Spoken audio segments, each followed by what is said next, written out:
Dans cette partie, il est question de quoi? Nous allons parler ici du système d'exploitation, d'arborescence et de fichiers. Donc, le plan pour cette partie, on va définir c'est quoi un système d'exploitation, on va parler de l'arborescence ou l'organisation des fichiers, la notion de dossier et de fichiers. Euh, donc, c'est quoi un système d'exploitation? En anglais, on l'appelle operating system. Donc, pour dire système d'exploitation tout simplement en anglais. Donc, ce qu'il faut comprendre, c'est qu'à la base, dans votre système que vous utilisez, votre ordinateur, votre téléphone, à la base, vous avez le matériel de l'ordinateur. Donc, l'ordinateur, ce n'est pas seulement cet écran, ce clavier, cette souris, ce baffle qui est connecté les uns entre cette unité centrale. Un ordinateur aussi, ça peut être un téléphone portable, puisqu'il remplit les conditions nécessaires pour être appelé ordinateur. Il permet de traiter les informations, de stocker, de sauvegarder et de les diffuser. Tout appareil qui est capable de vraiment répondre à ces quatre besoins-là est considéré comme un ordinateur. Et donc, à la base, il y a le matériel de l'ordinateur. Ça va être tout ce qui est souris, clavier, écran, tout ce que vous touchez du doigt, tout ce que vous manipulez en fait. Et au-dessus, maintenant, de ce matériel-là, il y a ce qu'on appelle le système d'exploitation. Donc, comme son nom l'indique, le système d'exploitation va être cet outil-là qui va permettre de manipuler le matériel, d'exploiter le fond en comble le matériel de l'ordinateur. C'est ça qu'on va appeler le système d'exploitation, comme son nom l'indique. Il est là pour exploiter les ressources matérielles de l'ordinateur. Donc maintenant, après le matériel de l'ordinateur, ensuite nous avons le système d'exploitation. Après le système d'exploitation, nous avons les applications. Nous avons les applications. Donc, en tant qu'utilisateur, que vous utilisez votre téléphone Android, ou que vous utilisez votre téléphone, votre iPhone, que vous utilisez votre ordinateur, en tant qu'utilisateur, vous manipulez en fait les applications et le système d'exploitation. Vous ne manipulez pas directement le matériel. Il est bien vrai que vous touchez du doigt le matériel, mais vous utilisez des fonctions du système d'exploitation et les applications. Pourquoi? Parce que ces deux éléments représentent des programmes. Une application va être ces choses-là qui vont te permettre par exemple, résoudre un problème, par exemple, saisir du texte sur Word, par exemple, traiter des images, écrire des programmes, etc. Donc, il y aura plusieurs applications qui vont te permettre d'exploiter au mieux les ressources matérielles de ton ordinateur. C'est pour ça qu'il est important de maîtriser la notion des systèmes d'exploitation. Et maintenant, il existe plusieurs systèmes d'exploitation dans le monde. Le plus connu, c'est Windows et la famille Windows. Windows a différents systèmes d'exploitation, différentes versions de son système d'exploitation qui permettent, n'est-ce pas, de manipuler, d'utiliser le matériel et de réaliser certaines tâches. Donc, en fonction du fabricant, en fonction de l'utilisation, vous pouvez avoir différents systèmes d'exploitation. On a également Mac OS qui est un système d'exploitation pour les ordinateurs Apple. Bon, Apple, c'est une entreprise, elle est plus connue pour la fabrication des iPhones. Ensuite, nous avons également Linux. Linux aussi, qui est vraiment un système d'exploitation open source qui laisse vraiment la liberté aux utilisateurs de pouvoir manipuler, de pouvoir un libre accès au code source du système. Ensuite, nous avons iOS. iOS, en fait, c'est un système d'exploitation pour les téléphones Apple. Donc, parce que ce qu'il faut comprendre, c'est qu'en fait, tous les ordinateurs, tous les téléphones qu'on utilise, les iPhones, comme expliqué plus haut, ce sont des ordinateurs, en fait. Et iOS, en fait, c'est le système d'exploitation dédié au téléphone iPhone fabriqué par Apple. Donc, iOS aussi, c'est un système d'exploitation. Et également, nous avons Android aussi. Android aussi, c'est un système d'exploitation. Par abus de langage, on a l'habitude de dire téléphone Android. On devrait plutôt dire smartphone. Parce qu'un téléphone Android, ce sera un téléphone qui aura un système d'exploitation Android installé à l'intérieur. Donc, ce sont des notions vraiment importantes à comprendre avant de se lancer, par exemple, dans le développement. Ce sont des petites notions. Nous ne prétendons pas ici dans cette vidéo couvrir toutes les notions essentielles sur le système d'exploitation, mais nous nous concentrons sur la base, les éléments importants qu'il faut maîtriser, le minimum à maîtriser afin de pouvoir mieux comprendre comment comment créer des programmes et comment interagir avec un système, un ordinateur. Donc, lorsqu'on a dans ce système d'exploitation-là, lorsqu'on a dans ce système d'exploitation-là il va nous permettre de manipuler, d'organiser et de travailler sur nos différents projets. Ce qui nous intéresse le plus, c'est lorsqu'on va parler d'arborescence. Lorsqu'on parle d'arborescence, en fait, c'est la manière dont seront organisés les fichiers et les dossiers dans, dans notre ordinateur. On reviendra sur les fichiers et les dossiers un peu plus tard. Donc, à la base, nous avons le matériel qui est le disque dur qui sert de dispositif de stockage, celui qui va nous permettre, n'est-ce pas, de stocker le système d'exploitation, puisque le système d'exploitation en lui-même est un programme. C'est un programme qu'on installe dans l'ordinateur pour pouvoir l'exploiter, en fait. C'est grâce au système d'exploitation qu'on peut, par exemple, écrire sur du clavier, saisir des textes, regarder des vidéos, jouer à des jeux vidéo dans notre ordinateur. Maintenant, tous ces éléments-là sont installés, sont des programmes, et un programme, c'est un ensemble de lignes de code, c'est un ensemble de fichiers, c'est un ensemble de paquets. Ce programme-là est donc installé dans le disque dur de l'ordinateur. Donc, c'est pour ça qu'ici, nous avons ce petit disque dur-là. Maintenant, il y a donc une manière, en fait, comment est-ce que le système d'exploitation est structuré, comment est-ce que l'ordinateur est structuré dans sa fonction, dans son fonctionnement global. Et là, on va parler d'arborescence. Et comprendre la notion d'arborescence, c'est comprendre l'existence de ce qu'on va appeler, c'est un peu comme nos arbres généalogiques. On sait que on a des parents et des grands-parents. Ici, nous aurons par exemple le disque dur qui représente, on va dire, qui va représenter la racine, en fait, la racine de notre arbre généalogique. C'est à partir de lui que va émaner tous les autres branches. Donc, à partir du disque dur, on peut avoir des dossiers.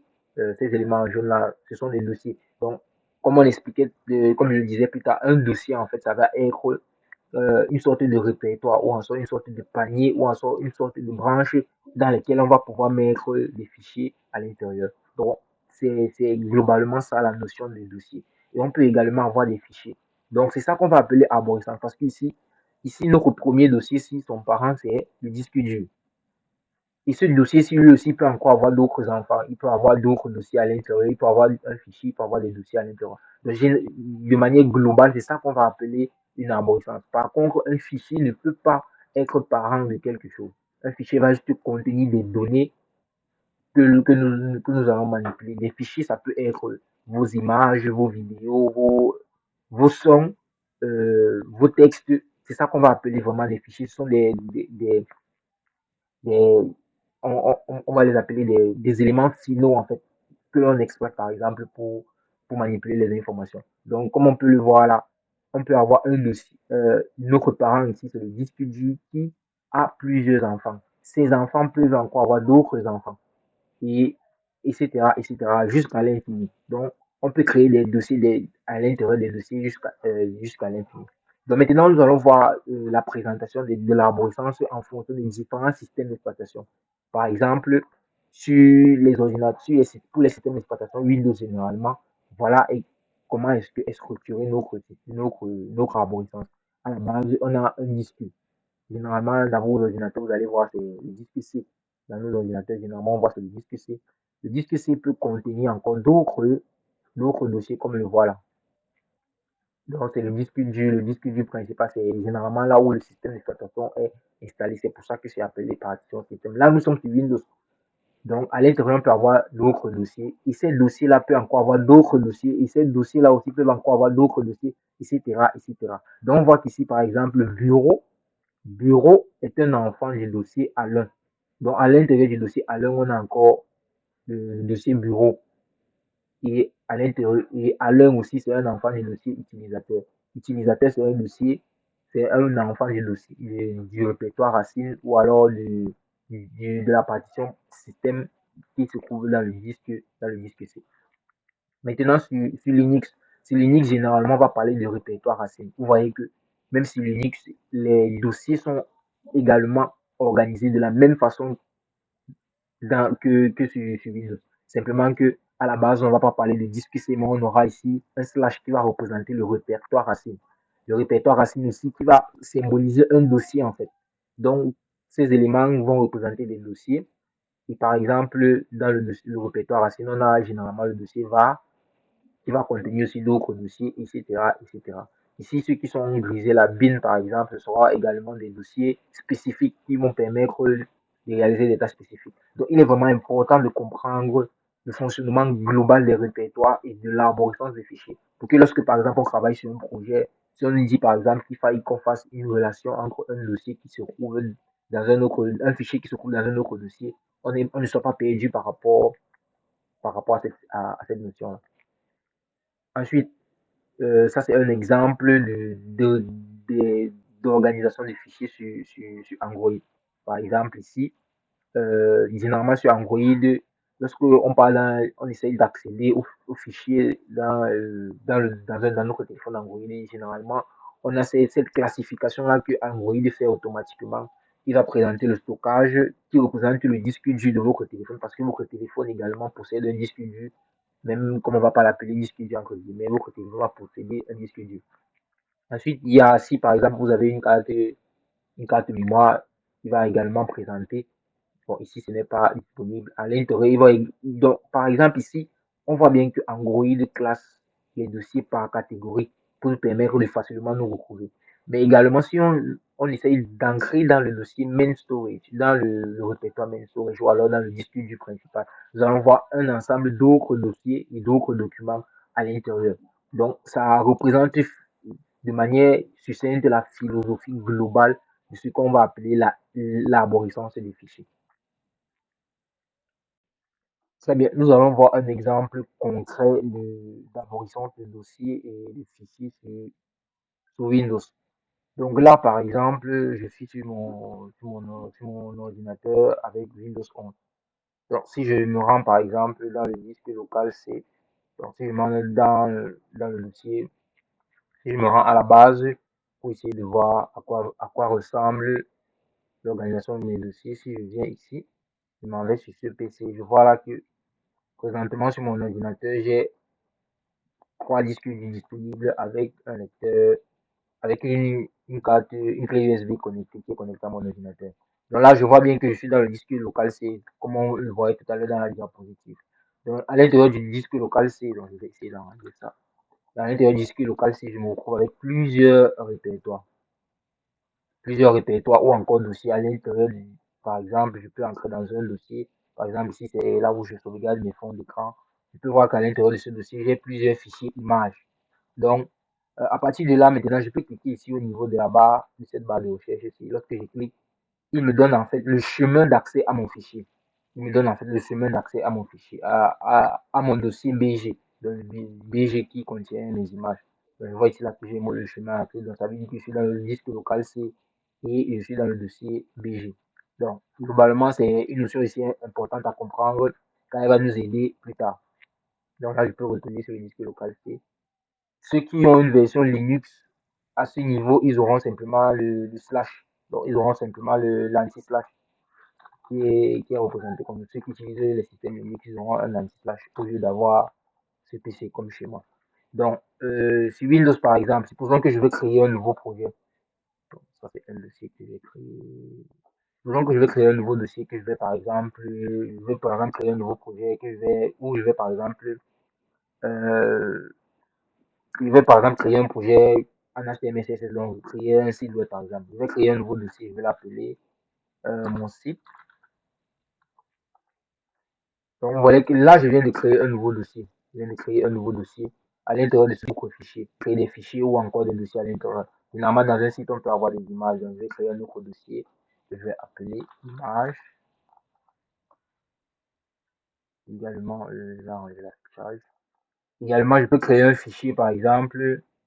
Je peux créer plusieurs types de fichiers ici. Je vois ici là que Windows me propose différents types de fichiers qui existent. On a des images bitmap, Word, Excel, des documents texte. Je veux par exemple essayer d'écrire, créer mon fichier document texte que je vais appeler par exemple description. Donc là, j'ai mon fichier description et j'ai mon dossier image. À l'intérieur des images, par exemple, je peux aussi ajouter des images, je peux faire des manipulations, créer un autre dossier à l'intérieur, etc., etc. Donc voilà un peu à quoi ressemble une arborescence de fichiers. Si par exemple je clique ici à nouveau, je peux maintenant avoir encore le chemin d'accès à mon dossier, à mon répertoire, mon site, à mon dossier. Le dossier ou mon répertoire, c'est la même chose. Donc là, c'est dans le disque local C, dans le dossier user, dans le dossier nommé, Bon, nous, mais c'est, ici, c'est le nom d'utilisateur. Donc, user, c'est pour dire utilisateur. Donc, Windows organise généralement ses fichiers de cette façon-ci. Ensuite, j'ai desktop et enfin, j'ai mon dossier, mon site. Desktop représente ici le bureau. Dans le bureau, c'est cette interface-ci là. C'est l'interface, c'est ça qu'on va appeler le bureau. Là, on voit le fond d'écran, les icônes et la barre des tâches. Donc, on se retrouve après le générique pour aborder la deuxième partie sur le terminal.